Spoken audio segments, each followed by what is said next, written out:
Bapa dalam surga, terima kasih untuk hari ini. Terima kasih Tuhan untuk kekuatan yang Tuhan juga berikan kepada kami. Setelah kami diberikan kesempatan untuk melakukan kegiatan dan aktivitas kami seharian. Saat ini kami diberi kesempatan juga untuk mendengarkan firman-Mu. Tuhan, kami rindu biarlah melalui kebenaran firman-Mu, kami lagi semakin mengerti akan kehendak-Mu. Kami semakin lagi hidup di dalam terang dan jalan-Mu. Sehingga hidup kami adalah hidup yang menyenangkan Engkau. Terima kasih Tuhan, pakailah hamba-Mu ini yang lemah dan terbatas menjadi saluran berkat, dan melalui kebenaran firman Tuhan, jemaat Tuhan semakin hidup di dalam kebenaran firman-Mu. Terpujilah Engkau Bapa, kami siap mendengar firman-Mu, dalam Yesus kami berdoa. Amin.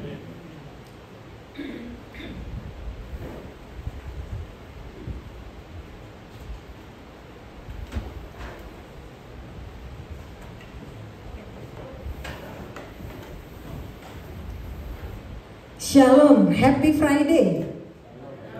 Loh, kok lemes? Padahal saya lihat makanan di sana sudah mulai habis. Kurang semangat. Happy Friday. Puji Tuhan. Gimana saudara, sudah kenyang? Setelah kita dikenyangkan oleh makanan jasmani, saat ini kita mau dikenyangkan oleh makanan rohani. Saudara, malam hari ini tema yang akan saya bawakan adalah jangan pernah menyerah. Ishak adalah seorang pemuda lulusan S1. Dia sudah berbulan-bulan mencari pekerjaan, tapi nggak ketemu-ketemu. Kampusnya tidak menyalurkan pekerjaan. Namun beberapa temannya sudah mendapatkan pekerjaan yang baik. Dia sudah berulang kali memasukkan lamaran pekerjaannya di beberapa perusahaan. Tapi tidak ada satupun lamarannya yang keterima. Akibatnya dia stres, dia jenuh, dan dia putus asa. Padahal setelah itu ada beberapa perusahaan yang memanggil dia, tapi dia tolak. Dia sudah tidak punya semangat lagi. Dalam hatinya dia berkata, "Oh no, saya tidak akan membuang waktu saya hanya untuk menjawab pertanyaan-pertanyaan yang membuat saya stres, yang ujung-ujungnya juga saya nggak diterima." Akhirnya Ishak memutuskan menjadi cleaning service. Saudara, dalam kehidupan ini ada banyak kesulitan, tantangan, dan beban hidup yang membuat kita ingin menyerah. Misalnya, cari kerja nggak ketemu-ketemu, sekolah nggak lulus-lulus, di PHK, masalah suami istri yang nggak beres-beres, sakit yang berkepanjangan, dan lain sebagainya. Sebagai orang percaya, bukan berarti kita terbebas dari masalah dan tantangan hidup.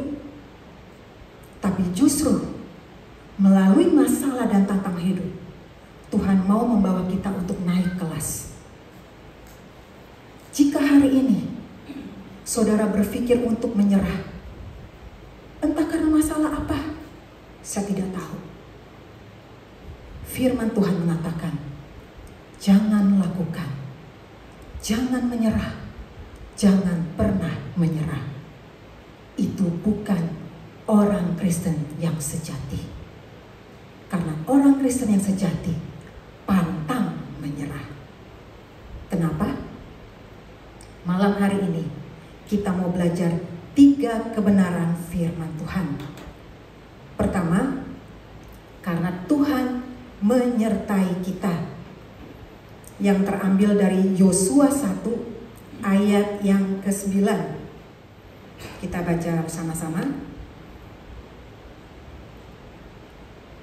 Bukankah telah kuperintahkan kepadamu, kuatkan dan teguhkanlah hatimu, janganlah kecut dan tawar hati, sebab Tuhan Allahmu menyertai engkau kemanapun engkau pergi. Saudara, konteks dari ayat ini adalah setelah Musa meninggal, Tuhan memerintahkan kepada Yosua untuk merebut tanah Kanaan. Tapi saat itu Yosua tawar hati. Dia takut, dia gentar, dia berpikir mau give up. Dia merasa tidak mampu memimpin bangsa Israel yang jumlahnya lebih dari 2 juta orang. Dan saat itulah Tuhan memberikan kepastian penyertaannya kepada Yosua. Dia berjanji, dia tidak akan meninggalkan Yosua. Dia akan menyertai Yosua kemanapun Yosua pergi. Dan inilah yang membuat Yosua tidak menyerah, membuat Yosua tidak mundur ketika menerima tugas itu. Janji penyertaan Tuhan adalah kekuatan yang melebihi kekuatan apapun, baik kekuatan militer, kekuatan senjata, maupun kekuatan-kekuatan lainnya. Dan itulah yang membuat dia tidak give up. Saya tidak tahu tantangan apa yang sedang saudara alami hari ini. Soal keluarga, soal keuangan, soal sakit penyakit.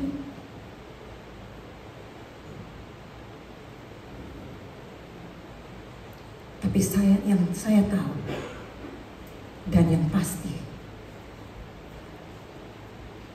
Tuhan yang menyertai Yosua sama menyertai saudara, saya dan kita semua dalam setiap masalah yang kita hadapi. Dan itulah yang membuat kita sebagai sebuah kekuatan ekstra, fondasi untuk melakukan apapun juga di dalam pergumulan di dunia ini, sehingga kita tidak berputus asa. Saudara, Tuhan tidak pernah terlalu sibuk sehingga dia meninggalkan kita saat kita berada dalam situasi yang sulit. Tuhan tidak pernah menutup mata dan menolak kita.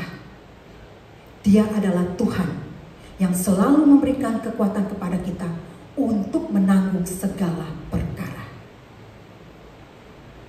Di dalam persoalan yang saudara hadapi, di dalam pergumulan yang saudara hadapi, maukah saudara menyadari kehadirannya? Kesadaran akan kehadiran Tuhan itu yang akan membuat saudara atau memberikan saudara sebagai kekuatan untuk menghadapi masalah dan pergumulan yang saudara hadapi. Seperti saudara dikawal oleh militer, kalau saudara kemana-mana pasti akan merasa aman dan merasa tenang.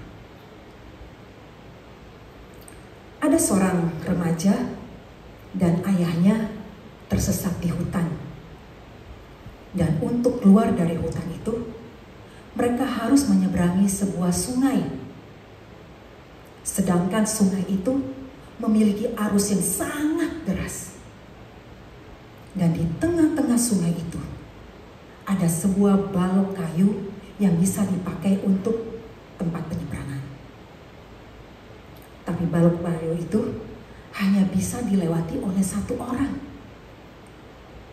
Melihat situasi seperti itu, si anak remaja ini sangat takut, membayangkan bagaimana ia harus berjalan di atas balok kayu itu. Dan saat itulah ayahnya berkata, "Jangan khawatir, nak. Ayah menyertaimu. Kamu pasti akan selamat tiba di seberang. Tapi kamu harus menutup matamu dan memegang kayu yang ayah ulurkan kepadamu." Dan remaja itu menuruti perkataan ayahnya. Walaupun dia sangat takut, dengan tubuh yang gemetar, dia mencoba melangkahkan kakinya. Melihat anaknya begitu gemetar, tiba-tiba terdengar suara ayahnya, "Nak,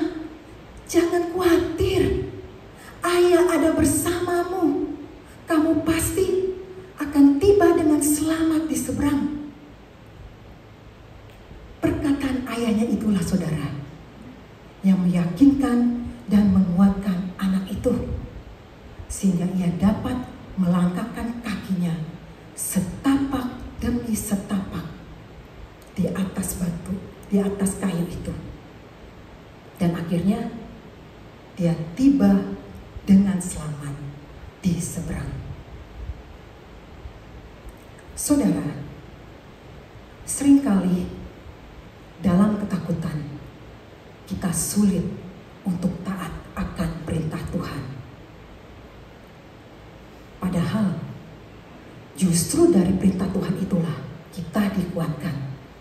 Kita diingatkan akan janji penyertaan Tuhan yang tidak akan pernah meninggalkan kita kemanapun kita pergi. Saudara, ketakutan dan kegentaran apa yang sedang saudara hadapi hari ini? Mungkin saudara takut akan masa depan yang belum pasti. Mungkin saudara takut akan sakit penyakit yang berkepanjangan. Atau ketakutan-ketakutan lainnya. Jangan khawatir, Tuhan menyertaimu. Kesadaranmu, keyakinanmu, imanmu, itulah yang memberi kekuatan bagi saudara, memberikan saudara damai sejahtera, memberikan saudara ketenangan dan kesiapan menghadapi apapun. Sebab barang siapa yang dekat dengannya, disitulah dia memberikan ketenangan. Seperti pemazmur berkata, hanya dekat Allah saja, kiranya aku tenang. Poin yang kedua, karena Tuhan menolong kita. Mazmur 121 ayat yang kedua, kita baca bersama-sama. Pertolonganku ialah dari Tuhan yang menjadikan langit dan bumi. Saudara, konteks dari ayat ini adalah ketika Daud menghadapi kesesakan dan berada di dalam pelarian. Dalam kesusahan di pelarian, Daud berseru kepada Tuhan dan Tuhan menolongnya.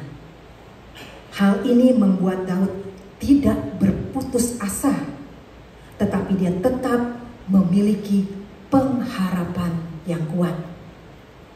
Dan pemazmur mengajarkan kepada kita bahwa penolong yang setia adalah Tuhan yang Maha Kuasa, yang menciptakan langit dan bumi, yang melampaui segala sesuatu. Jadi, kalau Tuhan yang menolong, itu berarti pasti lebih dari manusia, pasti lebih dari kekayaan, dan lebih dari segala sesuatu. Saya baca di internet, Lim Silyong, orang terkaya di Indonesia pada zaman Orde Baru, ternyata pernah mengalami kejadian pahit justru karena dia banyak uang. Pada masa penjajahan Jepang, dia berdagang minyak di kota Kudus. Dan dia juga menjadi penyalur cengkeh di pabrik-pabrik rokok. Dan pada waktu revolusi pecah di tahun 1945, dia banyak membantu Republik melawan Belanda. Dan selama itu, dia mendapatkan kekayaan yang jumlahnya sangat besar. Namun, setelah Jepang menyerah, pemerintah Indonesia mengumumkan bahwa uang Jepang tidak berlaku lagi dan diganti dengan uang Indonesia. Jadi, uangnya Lim Silyong yang berkarung-karung banyaknya tiba-tiba hangus begitu saja. Dan dia hanya mendapatkan 8 rupiah saja sesuai dengan jumlah anggota keluarganya.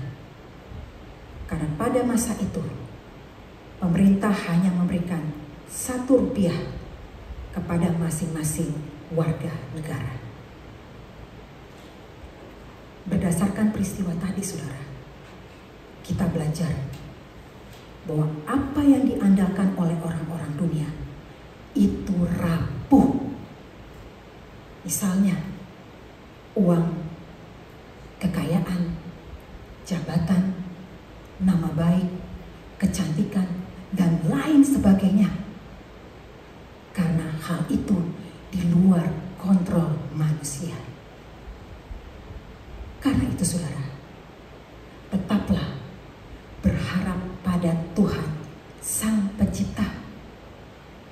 Karena hanya Dialah yang dapat berkuasa atas seisi dunia dan layak untuk dijadikan sumber pertolongan.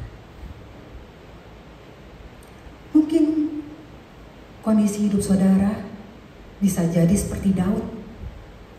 Dalam kesesakan, tidak melihat adanya jalan keluar, membuat saudara ingin menyerah, ingin mundur. Jangan, saudara, tapi tetaplah percaya Tuhan akan memberikan jalan keluar yang terbaik bagi saudara. Carilah Dia, jangan cari yang lain. Ada banyak cara Tuhan untuk menolong saudara. Milikilah iman bahwa Tuhan mampu menolong saudara karena kuasanya tidak terbatas. Ada seorang wanita, saat itu dia sedang bekerja, tiba-tiba mendapatkan telepon bahwa anaknya sedang sakit parah di rumahnya. Lalu wanita itu meninggalkan pekerjaannya dan langsung pergi ke apotik untuk membeli obat. Ketika kembali ke mobil, dia menyadari kunci mobilnya tertinggal di dalam mobil. Saat itu, dia tidak tahu harus berbuat apa. Lalu dia menelepon rumahnya dan menceritakan kejadian yang terjadi pada pengasuh anaknya. Lalu pengasuh anaknya memberi saran untuk mencari sepotong besi. Lalu wanita itu mencari-cari sepotong besi dan tak lama kemudian dia menemukan sepotong besi yang sudah berkarat. Ketika dia mengamat-amati potongan besi itu, dia berkata dalam hatinya, "Aku tidak tahu apa yang harus kulakukan dengan besi ini." Lalu dia menunduk dan berdoa, mohon Tuhan memberikan pertolongan.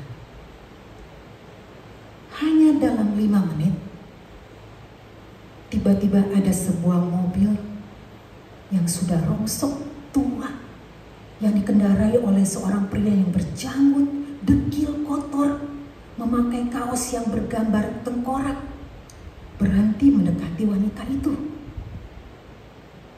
Si wanita itu berpikir, oh, mungkin ini pertolongan dari Tuhan. Dia mengirimkan seseorang buat membantuku. Tak lama kemudian, pria itu keluar dari mobil dan menawarkan jasanya. Dan tentu saja wanita ini begitu gembira menyambut tawaran dari pria itu. Lalu si pria itu mengutak-ngatik pintu mobil dari wanita itu. Kurang dari 1 menit, pintu sudah terbuka. Wow, kenapa engkau begitu gampang membuka mobil ini? Engkau pasti orang baik, kata wanita itu. Lalu pria itu menjawab, Nyonya, saya bukan orang baik. Saya baru keluar dari penjara. Dan saya di penjara karena pencurian mobil. Baru 2 jam yang lalu saya menghirup udara bebas. mendengar itu, si wanita itu langsung memeluk pria itu dan berkata, "Oh, terima kasih Tuhan, Engkau bahkan mengirimkan seorang profesional dalam hal ini."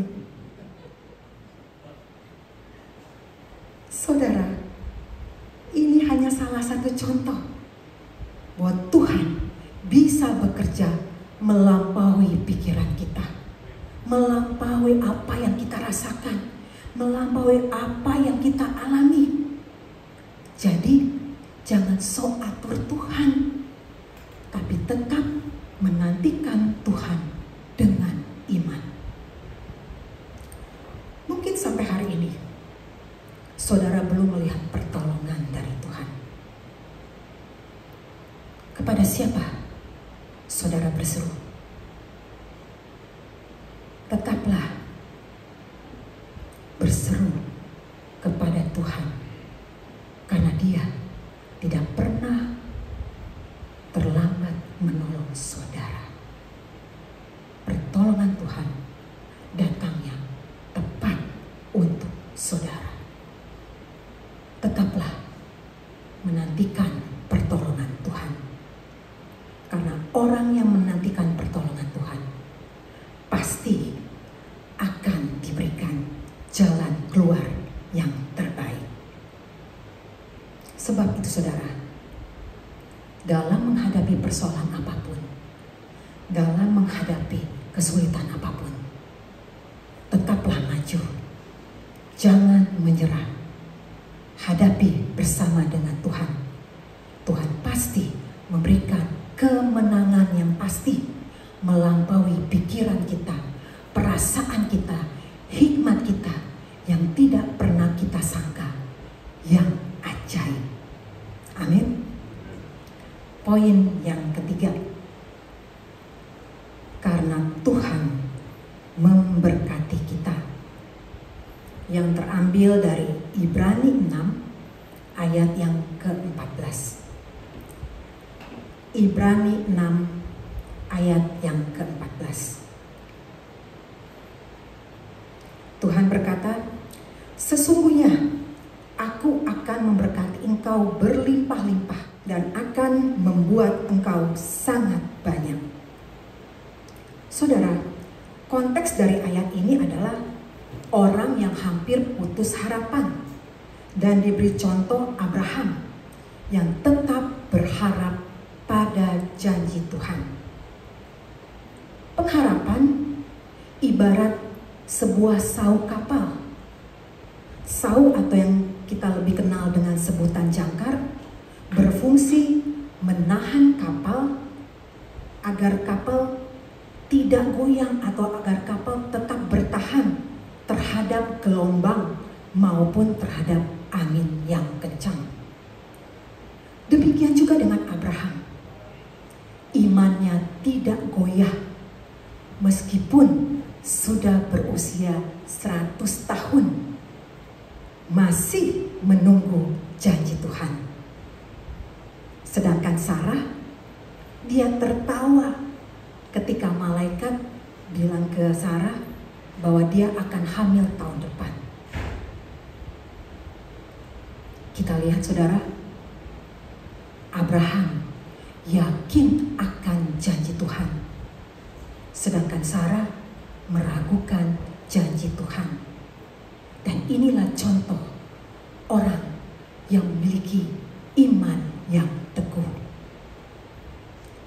Dan istilah Tuhan memberkati dalam ayat ke-14 ini adalah janji Tuhan kepada Abraham. Dan hari ini kita melihat Abraham menjadi bapa orang beriman. Sepertiga isi bumi menjadi pengikut Kristus, menjadi percaya kepada Kristus karena meneladani iman Abraham. Dan inilah saudara, berkat yang sangat besar, berkat yang melampaui, yang tidak pernah dia pikirkan, seperti bintang-bintang di langit dan seperti pasir di laut. Dan inilah yang membuat Abraham tetap bertahan menantikan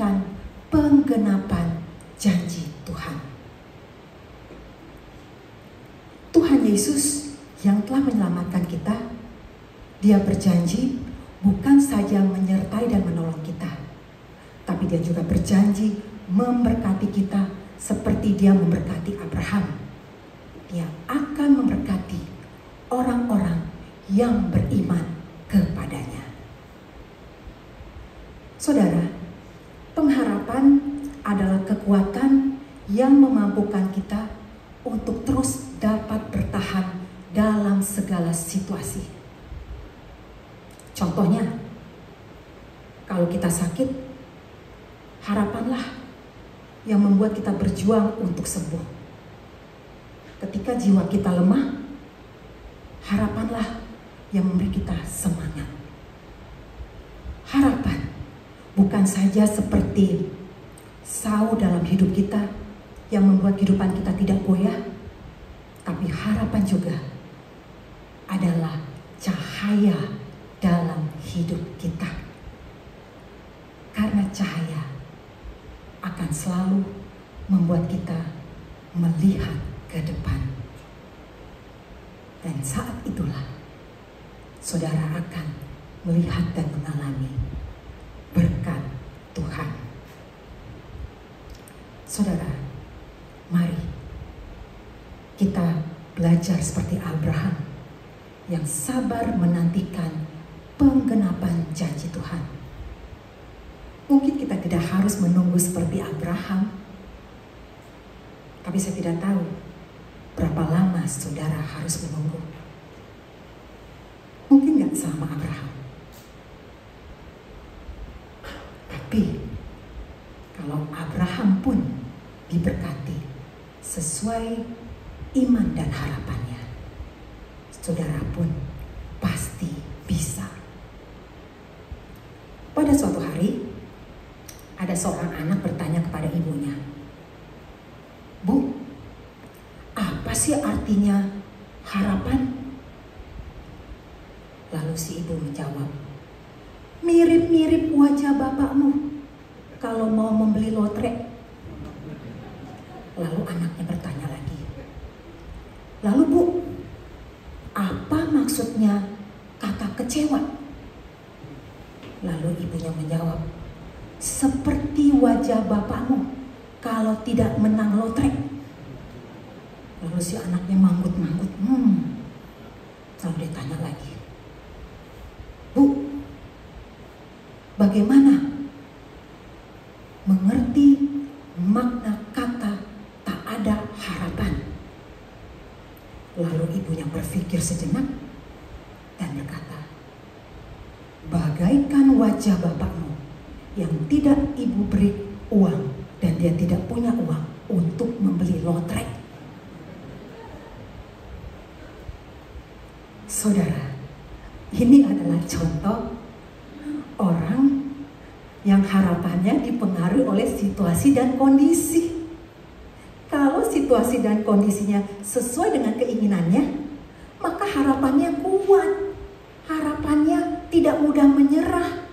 Harapannya tidak mengecewakan.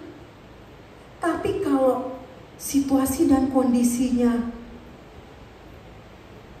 tidak sesuai dengan keinginannya, itu menjadi tidak mengecewakan ya. Tapi kalau sesuai dengan keinginannya, pasti harapannya tidak akan mengecewakan.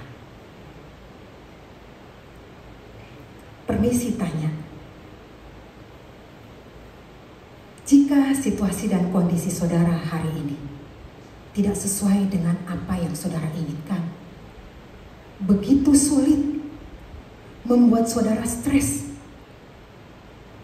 saudara taruh harapan saudara di mana? Di benda, di manusia, di lotre, atau pada Tuhan Yesus? Ingatlah saudara, orang yang menaruh harapan pada Tuhan Yesus yang mati, bangkit, dan naik ke surga tidak akan pernah dikecewakan. Saya tidak tahu masalah apa yang sedang saudara alami hari ini. Pergumulan apa yang sedang saudara hadapi pada saat ini. Tapi yang saya tahu adalah Tuhan akan memberkati saudara kalau saudara menaruh harapannya kepada Tuhan. Yakinlah saudara, seberat apapun yang saudara hadapi, pergumulan, masalah, tantangan, tapi kalau saudara memiliki iman dan harapan di dalam Tuhan, maka saudara akan dikuatkan dan diberkati. Jangan menyerah, tapi tetap percaya bahwa segala sesuatu yang terjadi itu berada dalam kontrol Tuhan. Tetaplah bertahan, meskipun situasi di sekitar saudara tidak memberikan harapan.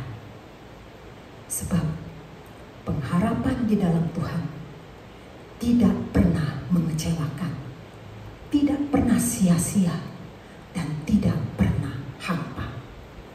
Amin. Saudara boleh melupakan semua isi khotbah saya, tapi ada 3 kata yang tidak boleh saudara lupa. Jangan pernah menyerah, karena di dalam Tuhan Yesus ada penyertaan